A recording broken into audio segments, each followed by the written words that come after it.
Welcome, everybody. Today we're talking about celebration of fasting. Hopefully, a brief lesson sharing examples and practicals and talking about why we should celebrate fasting and see a lot more of fasting.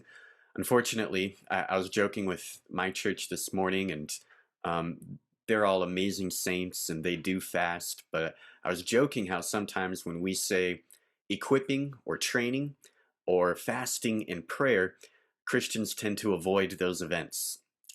Um, and they somehow become the most unattractional things for consumer Christianity because they do take us denying ourselves a bit. They do take our participation. It's not just sit back and hear a lesson. In celebrating fasting, we have our disciple making pathway, which I'm always asking people for feedback on as we continue to build that out and make it beneficial for our context. And some of the main feedback I've gotten is it could have more about fasting, probably because originally it just had the section is extraordinary prayer and fasting, and we only talked about prayer, and we kind of avoided the fasting part. So consider, does your fasting have celebration? And how might those two go together? Um, when was the last time you heard good news sharing about fasting, or a sermon on fasting, or had someone disciple you on fasting? And if you're like me, well, for me, that answer is never. I've never heard someone do a sermon on fasting in my context. For some reason, it can be a we don't talk about that here or in the church. For good reason, probably just a pendulum swing from legalism, good, healthy reasons. But at the same time, it is something we should celebrate and something we should share because really it's celebrating something that God is doing more than a focus on what we are doing in the act of fasting.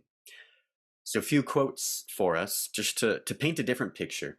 If you're in a context where fasting and sharing about it is sometimes avoided, here's a quote from David Watson, working in the disciple making movement in northern India.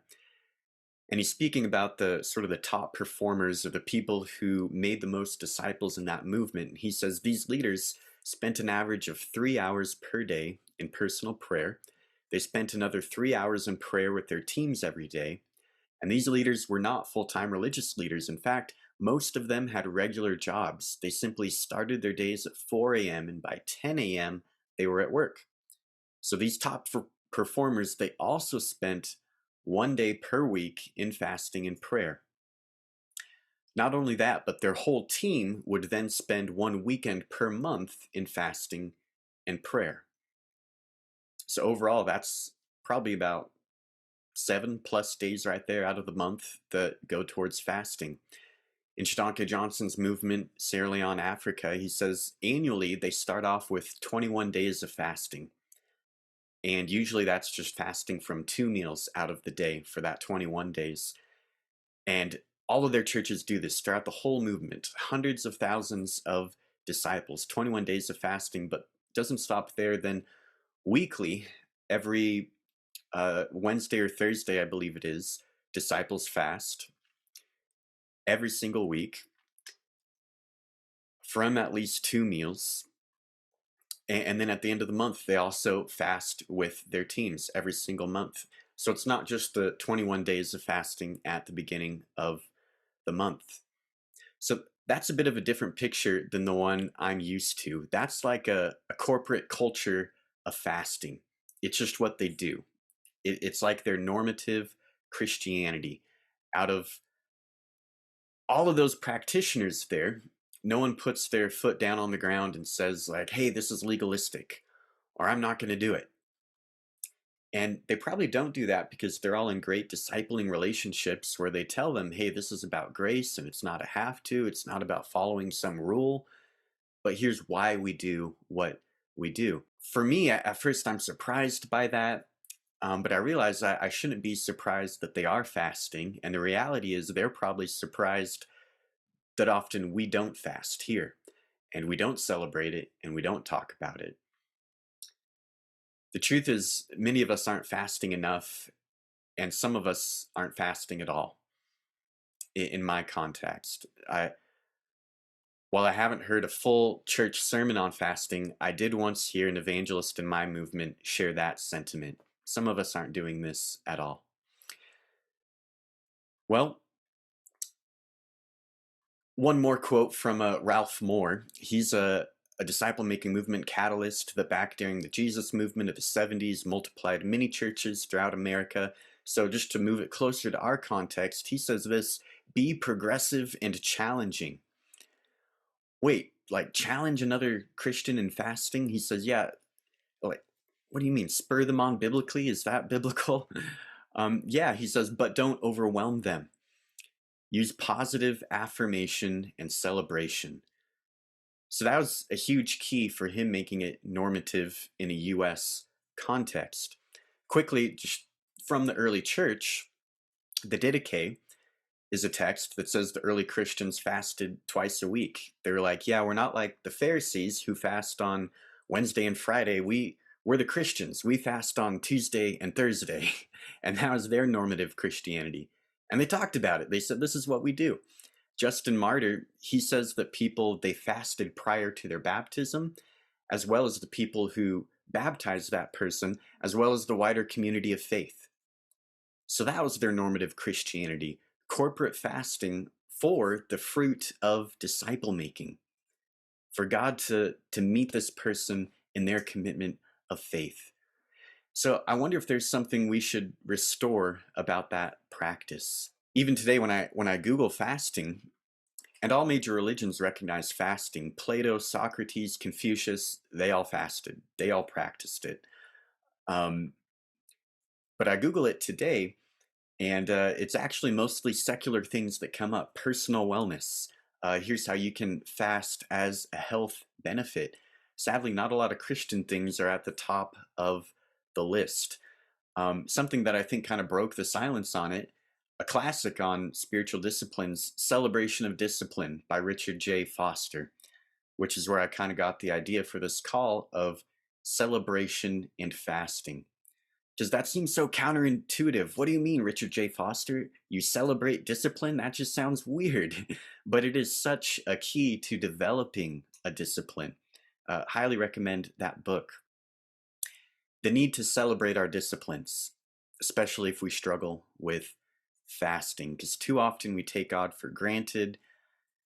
But when we don't take God for granted, when we're preoccupied by our first love, lovesick for God, fasting becomes really easy, right? When we behold His glory and His beauty, and really that's the first thing we're celebrating, the fasting becomes pretty easy when we have that in the right place.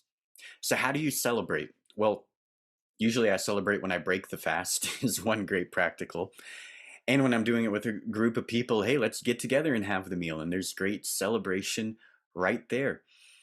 I was in a discovery Bible study yesterday, and we were making I wills, and an I will for myself and a brother was, yeah, let's fast tomorrow. So we get to, now that we're doing that together, we get to encourage each other, we get to celebrate each other as we break the fast. Um, and in some way, some synergistic way, because we were coming together, forming those I will statements and celebrating it, it mobilized even more fasting. Where other people in the Discovery Bible study were hearing the example of what we were going to do, and then they said, yeah, I'm going to fast too. Because we were talking about it, because there was the example. I love this quote: through intense prayer and fasting, we empty ourselves of fleshly desires and worldly interests and become increasingly dependent on the power of God. That's something worth celebrating. That's something I say, let your light shine before men. Like, don't hide it under a bush. People need to see the glory that that brings God. And you can always give the disclaimer, I don't want to touch God's glory. This is all about Him. Um, Fasting hoists the sails of the soul, right? Because it helps us get inspired. But I love the quote where we can't make the Holy Spirit move, but we can prepare for Him to move by raising the sails. So when the Spirit comes, when He's ready to move, I'm doing my part. Fasting hoists the sails. If it didn't, there would be no need for Jesus to model and teach fasting himself. And Jesus didn't have a problem talking about it and teaching about it in his central teachings right there in the Sermon on the Mount. Something another disciple making movement catalyst once shared was expect that your personal times of prayer and fasting, whether alone or with others, will be your most productive. So I think what better way to start this coaching call than to talk about fasting. A couple of quick examples. And just to share really quickly too, I need to recommit to fasting. I fasted today because today is the first, and we want to have like a monthly congregational fast in the Bend Church. Um, but there was a month where I forgot it was the first, and I wasn't very intentional about it. And even that once a month fast, sometimes it's distracted or I'm very busy. Fasting is something I desperately need to grow in, be more intentional about. And here's why. When it comes to these examples, back when I was in campus baptizing guys, like two or three of them happened at the same time as I was fasting for that to happen. And I remember like being afraid or being like intimidated or being like, well, I want to see some fruit, but that means I might need to fast again. And it was a really good heart check, doing just like a 10-day Daniel fast with the roommate once. We got to baptize another guy in the dorms. And then I did another 10-day Daniel fast maybe a year later, for a brother to be restored. And I told him, I was like, yeah, I'm fasting for you to be restored. So you better get restored because I'm fasting here. I know Madison had fasted for her brother to get baptized. And I can think of many disciples, in fact, probably more examples of people getting baptized because somebody was fasting for them than people who were baptized because nobody was fasting for them. I just see its correspondence to fruit so clearly, Hmm. and makes an impact. I think it brings God into the process when you do it the right way. A few more points. I want to talk quickly about mobilizing fasting, about celebrating the progress, and about avoiding legalism to end out this talk. Mobilizing fasting, mobilizing extraordinary prayer and fasting. If you're going to go out and develop a weekly rhythm of consistent prayer and fasting, don't let it end there. Multiply that. Let that be the yeast to go out to the rest of the dough and work it through. And others need to see that. Mobilize others to fast.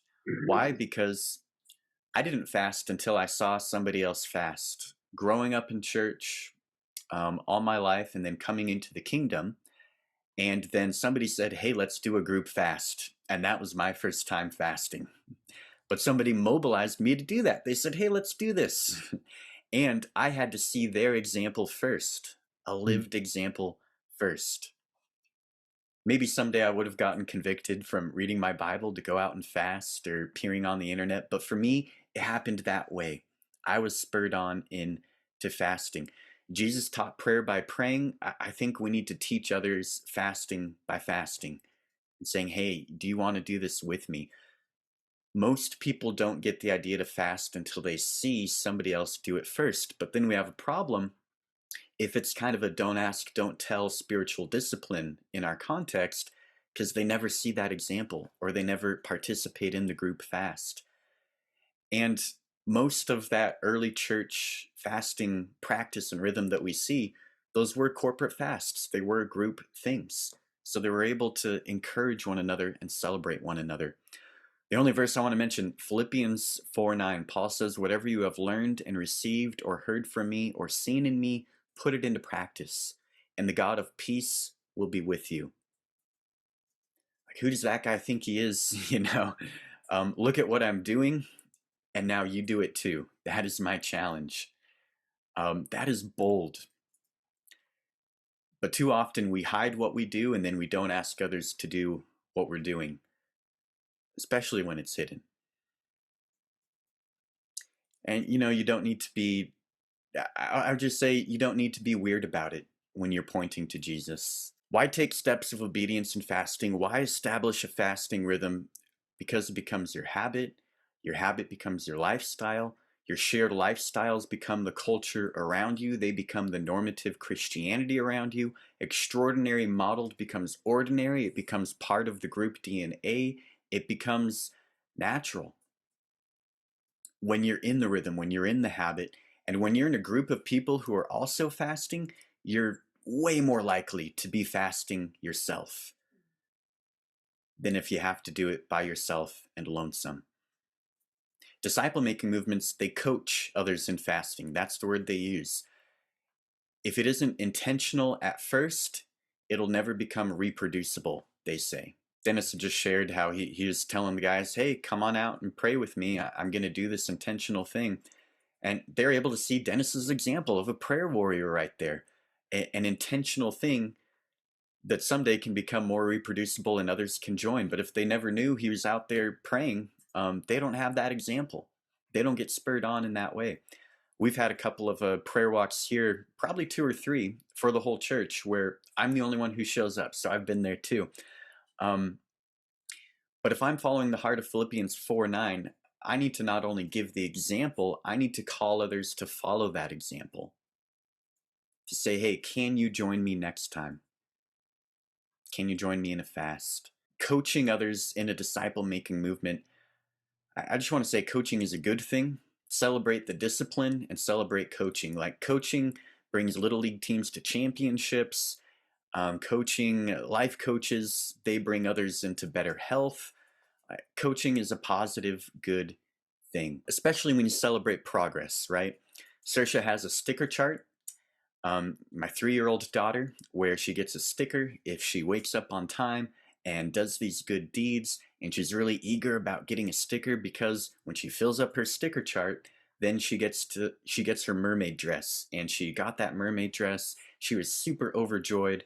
But it wasn't really about the dress, and it wasn't really about the stickers. It's about teaching a discipline.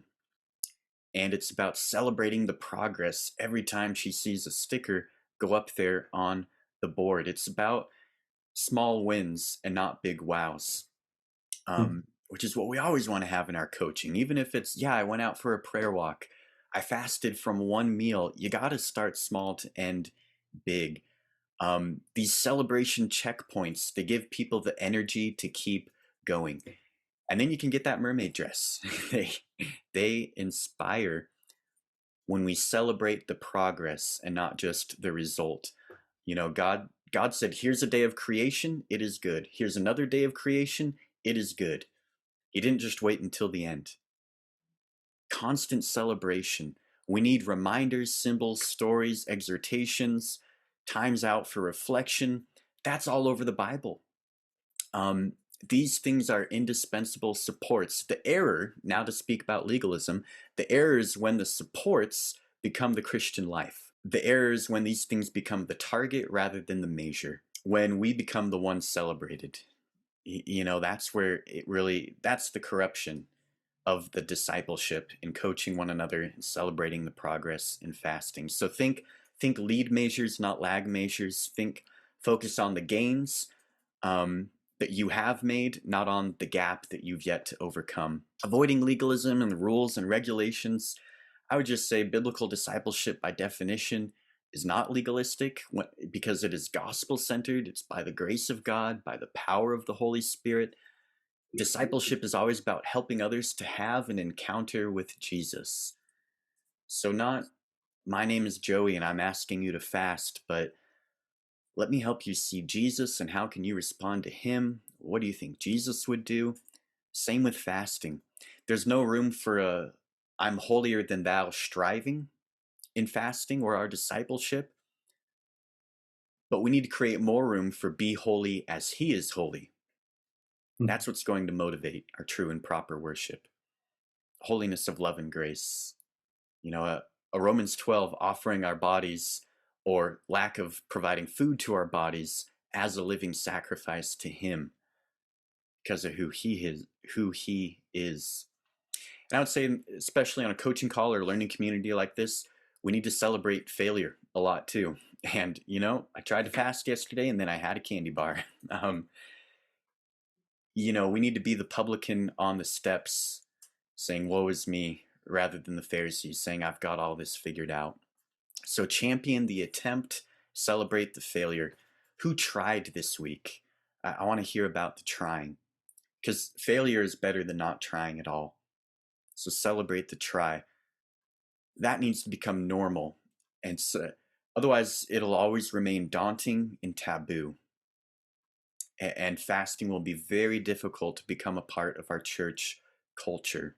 So celebrate mistakes along the way. I don't think this is a culture shift that happens overnight, but it's going to come from a lot of failure and a lot of celebrating failure and progress and milestones along the way.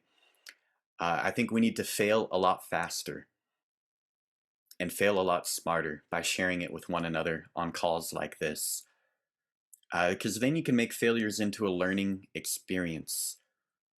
On call like this, we can connect leaders with one another. We can hear the great practicals, the tools you have on fasting. We can share that with one another. That can help our fasting culture so much to be constantly in a beta testing mode rather than siloed from each other, rather than I have no idea if they're fasting over on that side of the hill. A brilliant church planter in our network of house churches, he says his method is the throwing spaghetti on the wall, and that is great. Let's also learn what sticks and why it didn't stick from one another. And then help one another and say, hey, I cooked it for 5 minutes and that's why it stuck to the wall. We can help each other with those tips so that we can fail quicker and then the spaghetti can stick quicker. I think last example I'd share, starting out the Bend Church here 4 years ago as a house church, we had every single Saturday just said we're going to meet for prayer, then we're going to go out and we're going to share our faith. And a lot of the church chose not to come, even for the prayer portion. And I look back and I didn't really personally or Jesus style disciple many people on that. I just always left it as an open invite. But there's something a little bit off there. Why wouldn't a Christian want to come and pray with other Christians? And I think I just should have addressed that. They might have had a great reason, but I won't know. And people like that might just be a little bit stuck. Maybe they just felt weird about the group. Who knows? But maybe one simple small conversation could have catalyzed and mobilized them to experiencing incredible prayer with the rest of the group, incredible sharing, celebration with the rest of the group. And so I realize now more and more that that is probably something that I fail in and need to grow in. That it's not just being a model or an example, it's about asking others to follow that, to join in on that, to join the team as well. And they might have a great reason for not joining, and that's okay. But they also might just need a little bit of spurring on, and that could catalyze an incredible partnership and a new team member right there into fasting. So that's the lesson on examples from what we see in disciple making movements. At the end of the day, we have to multiply fasting before we can multiply disciples. And I have not multiplied fasting enough. So thank you guys. Awesome, Joey. Thank you. Yeah, thanks, Joey.